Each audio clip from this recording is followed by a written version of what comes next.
Hi folks, I'm David Baillie. I'll be reading from my second novel, Little Bones, published by Macabre Inc., which is the horror imprint of Crossroad Press. Little Bones is set in Hamilton, Ontario, which is a steel city of 500,000 people.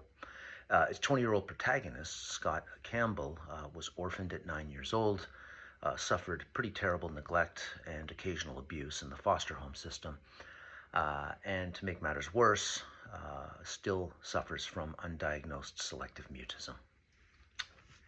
Chapter 1.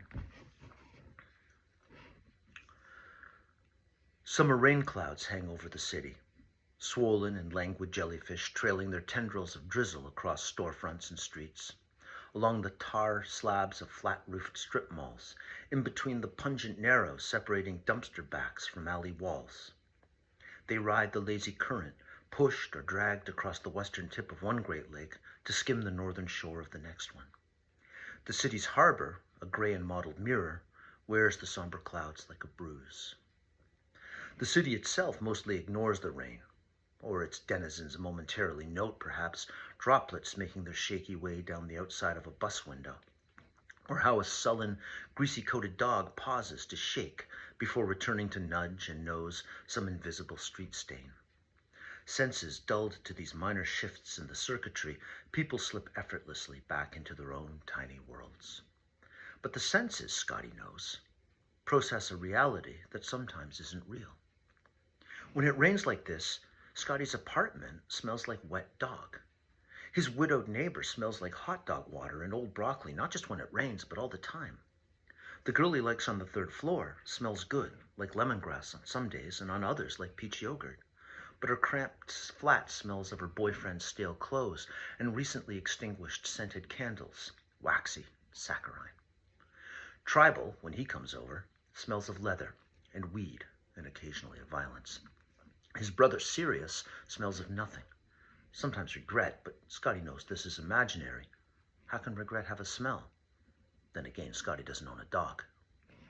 In the rundown breakfast counter down the street from Scotty's apartment building lingers the heavy and predictable scent of bacon, that smoky aroma that creeps across the roof of the mouth and into the nose from behind.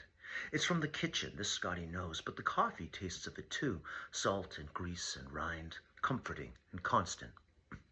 When it rains, all the street smells are suppressed, replaced by an acidic overtone that pervades everything. This is how Scotty imagines the clouds must smell, brooding above this industrial sprawl, absorbing the exhaust of the steel mills and the diesel fumes from trains, from tankers, from trucks.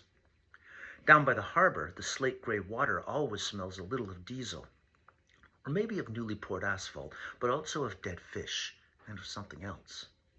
Escape, he thinks, on the empty afternoons he sometimes spends on one of the wharfs, or even on the abandoned public beach.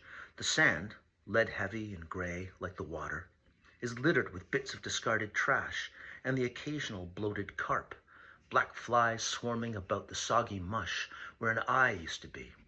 Scotty finds comfort in these incidental beach corpses, stopping to watch the frantic dance of busy insects as they buzz about, reckless and random, on and above and around the decay. He thinks escape, but not because of the dead fish. It is because of the vastness of the water. No morbid and cliché melodrama for Scotty. Fish, just an occasional sideshow act and nothing more.